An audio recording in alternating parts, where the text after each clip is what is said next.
First they came by the hundreds, then by the thousands. They came from around the world. Architects, planners, teachers, activists, women, the young and the old, the poor and the wealthy, NGOs, bankers, and government leaders. They came to be heard. They came as equals. They came to the Habitat Jam. A first-of-its-kind internet conference launched as a preparatory event for the third session of the United Nations World Urban Forum. The Habitat Jam was a bold experiment sponsored by the Government of Canada in partnership with IBM and UN Habitat. An idea stimulation vehicle, the Habitat Jam was designed to drive ideas to action for the World Urban Forum using jamming technology from IBM that the world had never seen before. Well, most simply, a jam is a large, enterprise-wide, population-scale online conversation among heterogeneous groups of people and individuals all around the world that happens online.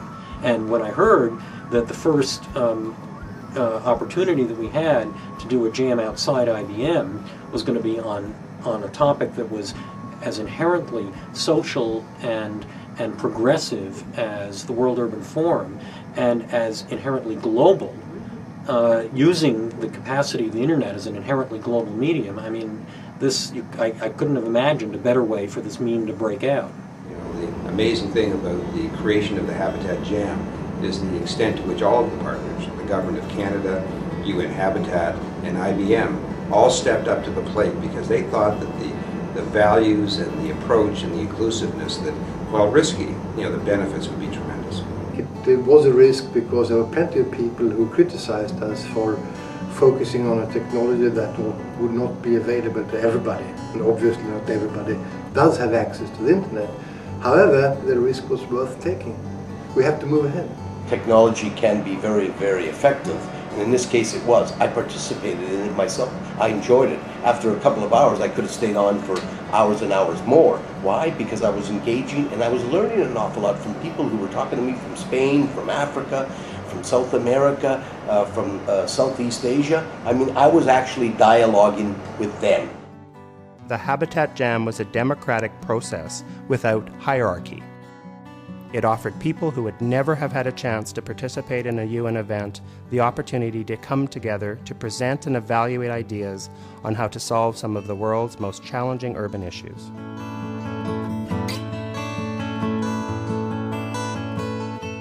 I would argue that for 30 years now, since the first Habitat conference, UN Habitat has been talking about this issue, but talking among a very select group of people, namely the bureaucrats and practitioners who care about this issue, and they do care. But the people who've been left out of the equation are the very people who are living in these communities. Wouldn't it be great if Anna Tibajuka from UN Habitat or any of the other important officials or bureaucrats was actually on the jam and had to talk with squatters or slum dwellers from all sorts of countries in the world? What a unique opportunity that would be if it really worked. The jam was very unique, was very different from most other conferences in that it brought real slum dwellers, it brought real villagers, people who really face everyday life problems in their homes and in their communities, into the discussion. And we were talking to each other on a one-to-one basis, and so you had professors, you had ministers, you had experts, and you had villagers and slum dwellers all together, and they were able to express their views, which was, I think, quite unique and very, very important. Through the courage and support of hundreds of organizations and individuals from around the world, the Habitat Jam broke down the barriers of language, literacy, disability, poverty, war, and the digital divide to enable over 39,000 people from 158 countries to begin a conversation that some say could change the world. To me, it was 3 days in history that gave hope to the world at a time of crisis. When we have so many things that are going wrong, you had people who are coming together and being with one another across all boundaries, with a sense of hope about the power of what we could do together by just talking to one another, listening to one another, taking in new ideas, and then putting those into action. When I heard about the jam and this crazy idea, this desire to outreach, to make this what can be brutal technology inviting and inclusive in a very new way, I was excited enough, and the team here at the United Nations Association of Canada was excited enough that we offered our networks. What else could we do to tell Canadians about this and to tell people outside of this country that here was an opportunity to participate in a very new way, to bring ideas to a forum in a new way, to feel like people who might not ever have the opportunity to engage in a United Nations conference to truly engage in that way. There is that perception that young people from informal settlements cannot make a difference, and so we want to remove that stigma and saying you're coming from poverty areas, or you're coming from a crime-prone area, so you want to come out and say to your leaders, even to the world leaders, that actually they can make a difference. So that's, we use different approach of mobilizing young people through their networks, through the neighborhood community-based organizations. We also had different mode of mobilization, like SMS network. We used text message, which was very, very good. Like all new ideas, the Habitat Jam was a concept that was at first met with some skepticism and uncertainty. Many wondered, how could an online dialogue include the most impoverished communities of the world? It didn't take them long to come up with an answer. My first reaction was, oh my gosh, another technological thing that we're going to have to learn. And I mean, I thought it was a great idea right off the top, but I wasn't really sure how we were going to be able to do it with the groups that I know were interested in coming and participating in the World Urban Forum. A lot of the stories and the solutions need to be told, to the global community. I got excited about seeing where the opportunities were to make that happen. The Inclusiveness Challenge was great, but it was no match for the passion and energy of over 400 dedicated organizations and thousands of people around the world for whom failure was not an option. And when the dialogue opened on December 1st, you couldn't keep them away.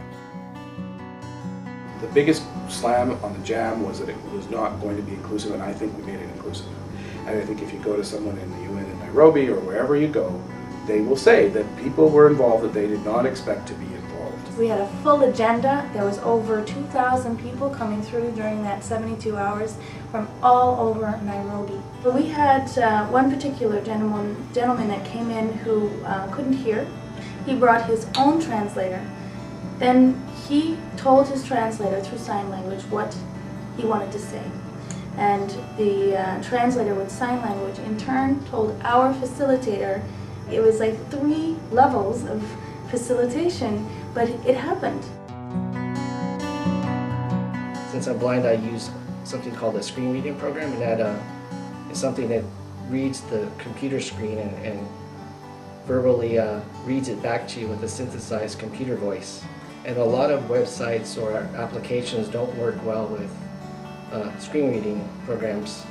And the very first day that I used it, I was so amazed that it worked so well. Personally, I didn't think I would be engaged, right? I was just curious as an organizer how this would all work. But I happened to myself be in Nigeria at this Africa-wide meeting on AIDS. And we thought, well, let's try to set up this little cyber cafe inside of our Grassroots Women's International Academy on AIDS. And then we can involve the fact that we had 8 countries or more of African women and other people there in this whole global jam. And we found ourselves getting on every night, getting really into it, doing what we wanted to say politically that mattered to us, but then getting excited when you'd see these grassroots women popping up in all these places and hearing their voices. So we were really like going nutty ourselves, became like a party.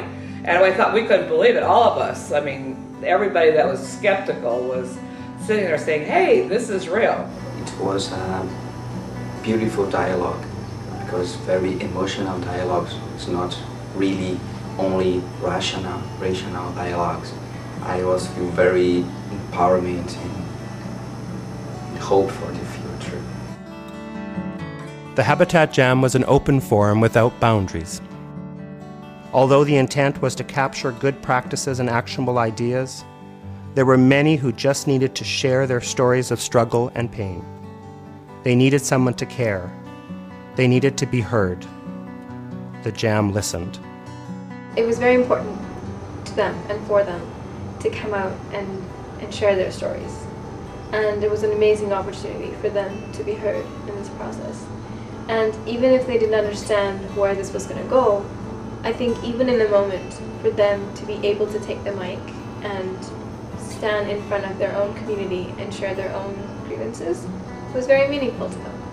A spirit of having their voice being heard, that is actually what matters most to them. Having the elders of the community come out as well, which was kind of interesting, and some of the elders actually ended up at another one of our rural urban cafes, which was kind of cool. They had traveled all the way down to come and talk more about some of their issues. And you had grassroots groups in Zimbabwe, communicating with groups in Latin America. Who didn't even realize they were in the same organization sometimes, in the same global organization, but there they were able to see that they had something in common. It's like, oh, here's another woman speaking from her community on her experience of building homes or of starting daycare centers, and they saw those connections, so that was really powerful. The full impact of the Habitat Jam won't really be known until after the World Urban Forum.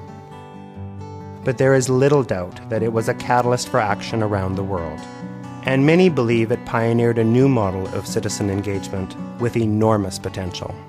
When you started to see those photos from Africa and other parts of the world with tens of thousands of women and children going to these very, on-the-fly cafes and participating, it was very moving and it was very sobering, and it made me feel like I was really part of something big, something that would really make a big difference, and that'll stay with me for the rest of my life. Normally we do conferences and seminars that cost a lot of money, so this was a good alternative.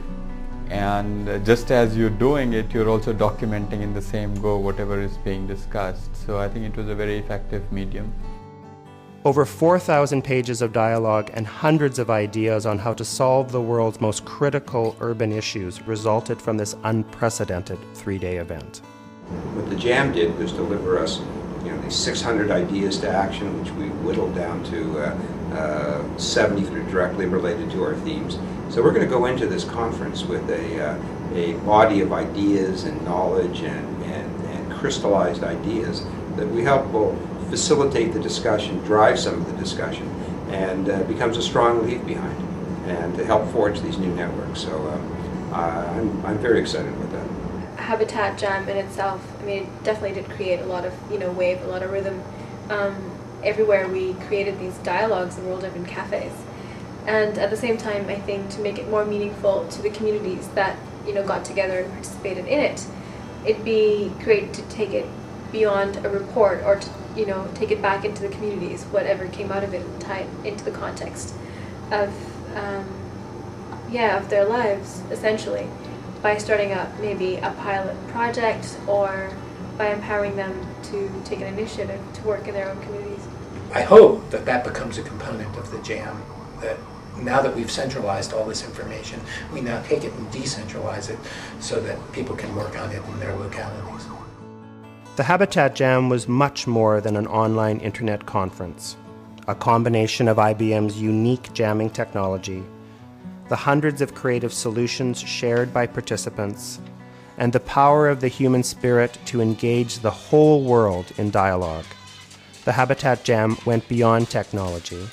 The Habitat Jam exemplified innovation that matters. And I think the Jam brings humanity back into the internet. It was a very unique event which took over 3 days, took tens of thousands of people, asked them a question about what does it mean to live where you live in these cities, in these urban centers, and allowed them to express that, and then took it to a level of policy and policy discussion that generally never happens. It is a unique and a proactive way to ensure that more people engage in these important issues. And when I saw a film of people in India, people gathering in bulldozed slums under a banner in Hindi with the words Habitat Jam on it, and to think that I had something to do with initiating that, I mean, it's really something. Extremely rewarding. I have to really convey my personal satisfaction and the rewarding experience that it was of participating as a moderator in the Habitat Jam, where opportunity to interact with people from different parts of the globe. In those 3 days, the whole globe got shrunk. And what makes jamming significant for other applications and uses is that the methodologies and the focus on facilitating the discussion to particular outcomes over a period of time, leads to this ability to have some concrete results from this discussion.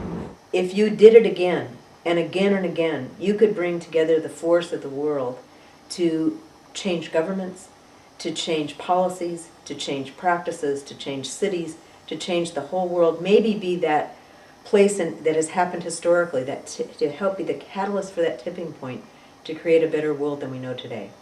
I think it's made this conference already a totally different event by the nature of doing the Habitat Jam, and that people learned a lot of what worked and what didn't work that they should build on, and that it would be a major loss of all of that work, and I think be just very disappointing to a lot of people if that is not followed up on. And I think for a UN Habitat that this gives a very small UN agency that is in Africa and is not always in the center of where decisions are made, an opportunity to really be on the map, because I have heard more people that heard about Habitat and the work of human settlements in cities because of the Habitat Jam than I had of any single activity that Habitat's been involved with in the last 10 years.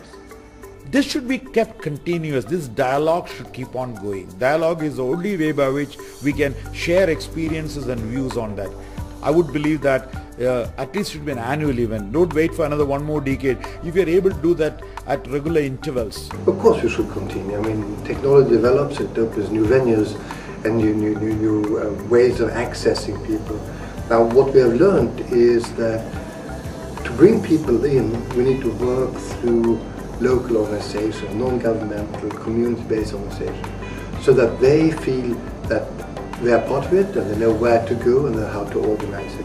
We cannot rely on the conventional internet because they don't have conventional access, but they can get access through these organizations, and that will bring in the third world into the debate. It's often said about international meetings like the World Urban Forum that these are steps in a journey. I think through Habitat Jam, what we've done is we've changed the journey.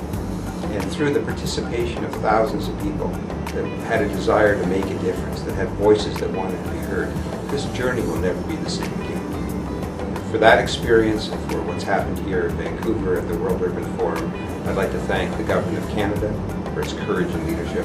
I'd like to thank IBM, and I'd like to thank UN Habitat. But more importantly, I'd like to thank the thousands of people around the world who took the time to try to make a difference, to be catalysts for change. Thank you all.